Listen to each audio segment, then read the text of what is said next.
In your 40s, 50s, 60s, and beyond, you deserve to live your best life.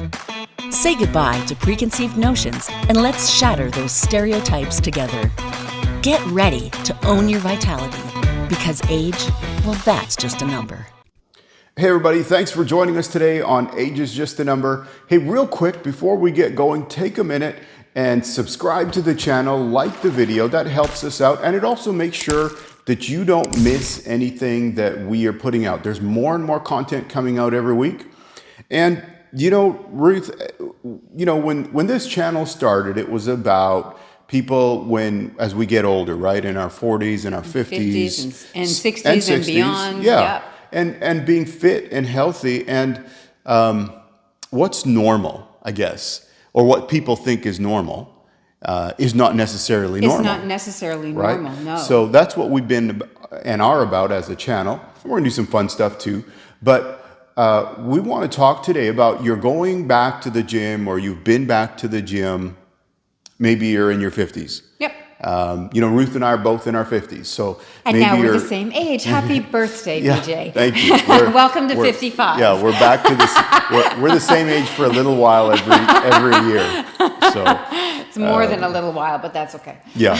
Okay. So today we want to just address, you've gone back to the gym, you've been going to the gym for a little while, and you're not growing muscle. You're not adding muscle. Improving. You're not improving. Yeah. And I think we've talked about this a lot, the importance of adding muscle as we age, because, and you can find those videos, but because that's going to affect our body's ability to be lean. To be lean, to burn fat, right. to function. Right. And the workouts will improve your bone density and all of those things as well. So so we'll get back to that, or you can get back to that and have a look at it. But we're going to continue on and talk today about, okay, now you're back at the gym. Why aren't you building muscle? Why do you look growing? the same day after day, week after week, month after month? Why aren't you improving? Right. Yeah. So, you know, we'll start with the nutrition first, and then we're going to hit some training kind of things. But number one in the nutrition category is you're not consuming enough protein. 100%, right? That's your foundation. Yeah. So the rule of thumb, again, is 1 gram of protein per pound of body weight. So you can do the math pretty easily on that. You can do the math, and so one of the things I always use is an app on your phone. Track your food. If the apps are there, people use watches. Like if you don't want to keep a mental note, track it. Yeah. And if you think you're taking enough protein in, and if you actually did track it one day, you might be surprised. Yeah, you'd be very surprised. You're not. You know, the first time I was going to do competition, what my coach had me do was actually, for 3 days, before we even got to pre-contest or anything, for 3 days was catalog all of my meals. And then I gave them all to him, and then we evaluated everything on there. And he said, well, here's your calorie breakdown of what you're consuming. Here's where we're making adjustments and things like that. Yeah. But we knew where we were coming from and what we were starting at. So the importance of this is you cannot build muscle without giving your body sufficient protein. Exactly. Right? Yeah. So your body doesn't store protein, right? Your body stores carbs, your body stores fat. But protein has to be regularly ingested. It does. Right? It's the foundation, so it needs to have the protein in place to build from. Right. Okay, so that's number one. Check your protein intake. The other thing about your protein is when we say a gram per pound, if you're carrying an extra 20 or 30 or 40 or however much pounds, that's not the number to use. No, use the number that you want to be, the goal weight number. Yeah, or at least figure out roughly where your muscle mass is right now. Yeah. Yeah, and use that number, right? That's a good way to do it. So, okay, number one, so you need to consume enough protein. Now, number two, which goes to that as well, because number two, without number one, we'll see, it can be a mess, right? So number two is you're not consuming enough calories. That's a big one. That's a big one, right? People cut drastically. They cut too much and they keep their body in what we call starvation mode. So when you're in starvation mode, your body is actually going to hold all the nutrients and store, and typically stores as body fat. Instead, we want it to use food as our nutrients as fuel and burn. Let it go. Right. And the thing to go with that, and the reason I said it's so important to tie it back into number one, which is enough protein, if all you do is up your calories, but you don't make sure your protein intake is high, you could eat whatever. Yeah. You could eat pizza and up your calories. Yeah. Right? So not the best choice. Yeah. Like here's the thing. If you're gaining, let's say you're gaining 2 pounds a week, that is not all muscle. No. Okay. 100%. There's some fat going on. There's probably most of that is probably fat and water. Yeah. Right? Realistically, if you were to say, look, you know, I've figured this out, and I'm right now, let's say I'm gaining every 3 weeks, I'm gaining a pound, or every month I'm gaining a pound. Great. Don't make any changes, right?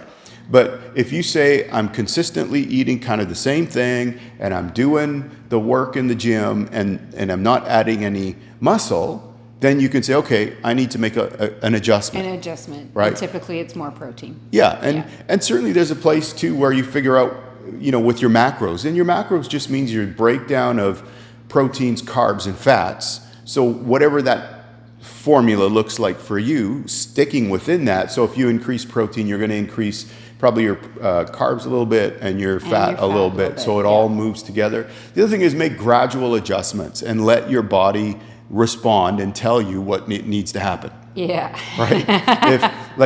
If you say, well, I'm just going to start eating, I don't know, pick something. I'm just going to start eating a whole bunch of extra food. Yeah. And that'll do it. Well, it might do it, but you're going to end up putting on a whole lot of fat. Yeah. And the numbers may look good if you're trying to gain some muscle at the beginning, but it's not good when you're trying to get rid of that fat. No, because you're going to be gaining more fat than muscle. Yeah.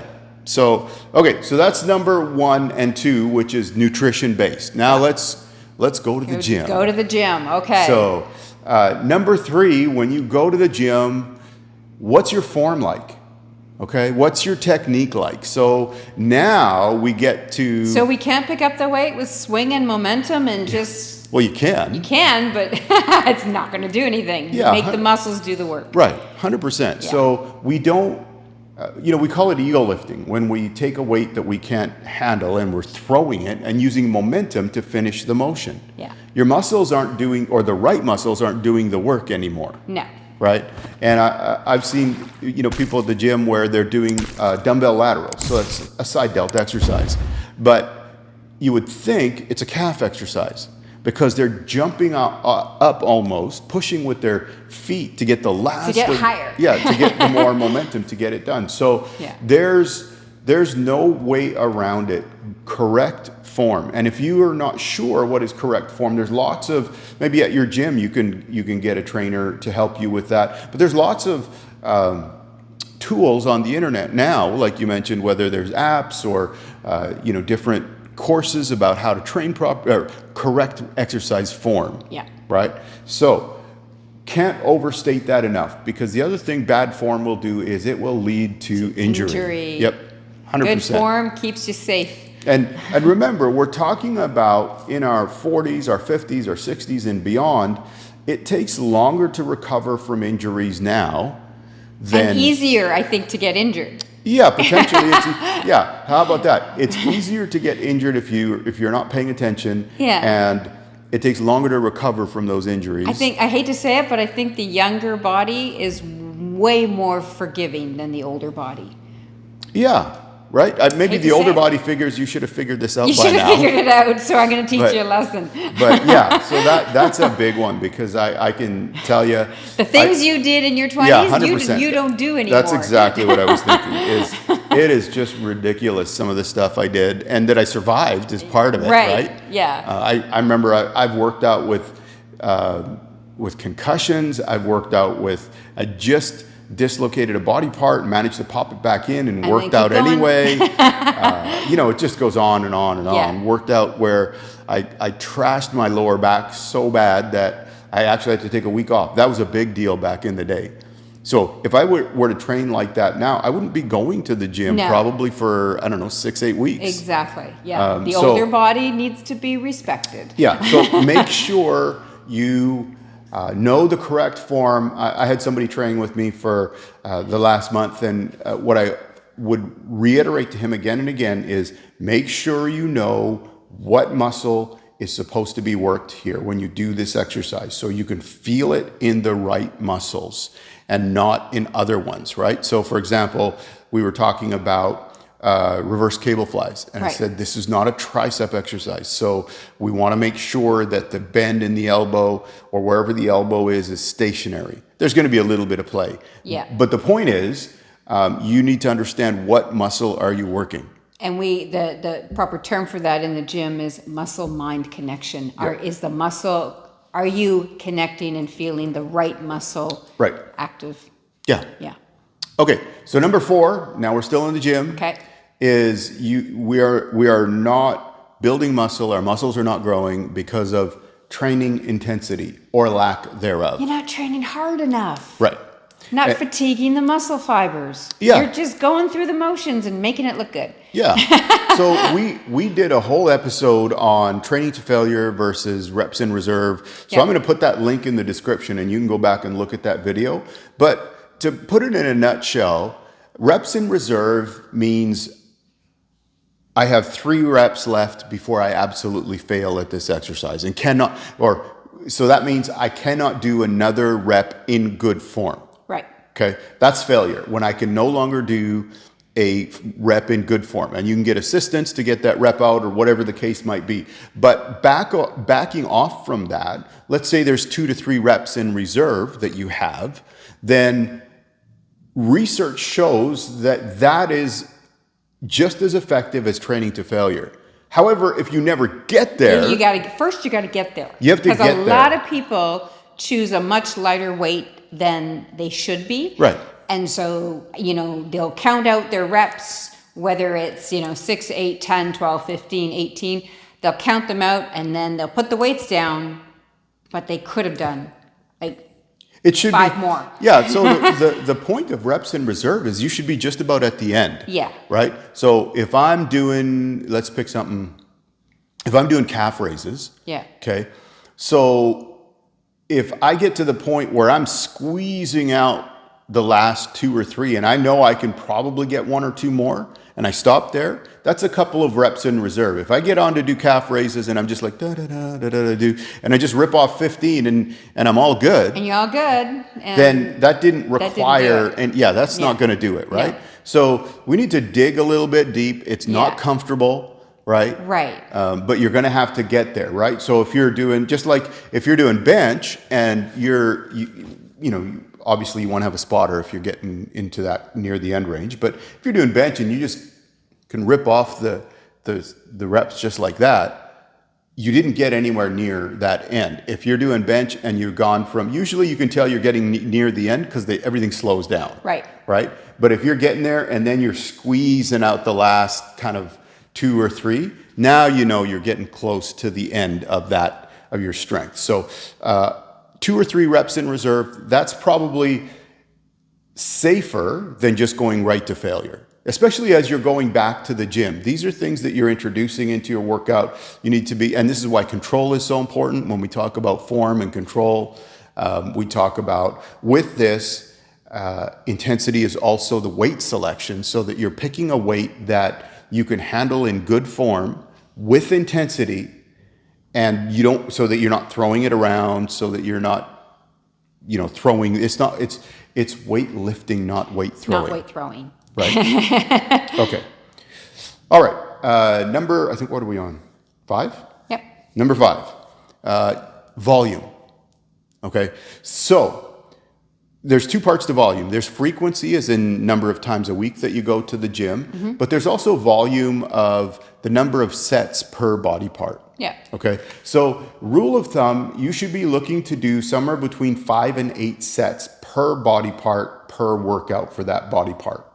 So the latest of what we've seen in the research and what all the numbers show and everything is if you were to do that twice a week, that's That's probably optimal for muscle growth. Now, if you're just going back to the gym and you're starting over again, you're going to see just by implementing the other pieces, you're going to start to see some improvement right away. Yeah. Right? But this is just so that we're getting enough volume in. Because that's the other thing that happens is we work out once and then we don't go back until next week. Your muscles have already recovered. Yeah. And they're no longer being stimulated to grow. So the easy number. So we also understand more is not better. More is just more. So you might say if twice a week is good, should I go for 3 times a week? I learned that the hard way because I typically would overtrain. Yeah. And go, why am I not growing? Same. Well, I'm training too hard. I'm training too often. I'm overtraining, and overtraining can actually do the same. Yeah, we overtraining. We overtrain we as in my training partner and I. Many of us. My training partner and I overtrained for years. Yeah. But you're again in your 20s, your body figures it out. And with age comes wisdom, so let's use it. Yeah. So part 2 of the volume, which is again, that means you're putting in enough work in the workout. Yeah. So 5 to 8 sets per muscle group that you're doing per workout. The second part of that is frequency. So twice a week. Yeah. Okay. And with frequency also comes making sure that you have days off. So realistically, 4 to 6 days a week is absolute maximum in the gym.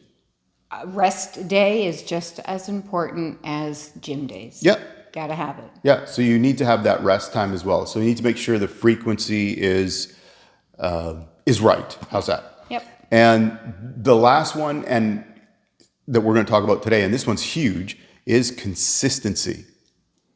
Okay. I think that for me is such a major big word because many people aren't consistent. They start going, they go, then they get bored, they get tired, they get busy, they stop going, and then they go again. What are you trying to do? Yeah. So if you go to the gym once a week, that's great that you're doing that. But if you want your muscles to grow, you're going to have to take another step to increase your frequency. You're going to have to increase the volume you do, but you're going to have to be consistent. It's not just about going to the gym because the night before you had that extra bottle of wine. Yeah. It doesn't work that way. Right? So it's not once.